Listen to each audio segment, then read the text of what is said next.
সাভার নবীনগর স্মৃতিসৌধে। এই স্মৃতিসৌধে আজকে অনেক লোকের সমাগম ঘটেছে। আজকে যেহেতু অনেক লোক এখানে আজকে ঘোরার জন্য এসেছে, তাই আজ আমরাও এসেছি। চলুন ঘুরে ঘুরে দেখি। সাভার নবীনগর স্মৃতিসৌধে আজকে অনেক লোকের সমাগম ঘটেছে, তাই আমরাও এসেছি। চলুন ঘুরে ঘুরে পুরা স্মৃতিসৌধটা দেখা যাক। আমার সাথেই থাকেন, আমি সবকিছু আপনাদেরকে ঘুরে ঘুরে দেখাবো। এটি হচ্ছে লেকের পার। লেকের পাড়েও আজকে অনেক লোক দেখেন বসে রয়েছে পরিবারের সদস্যদেরকে নিয়ে। এখানে সুন্দর বসার জায়গা রয়েছে।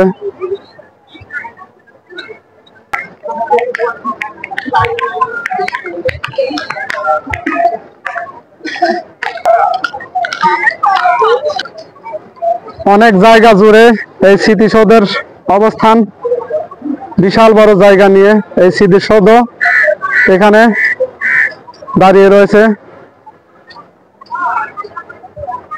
আমি আপনাদেরকে দেখাই।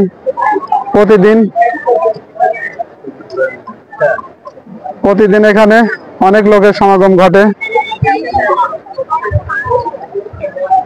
বেলা গড়ার সাথে সাথে এখানে লোকের ভিড়ও বেড়ে যায়।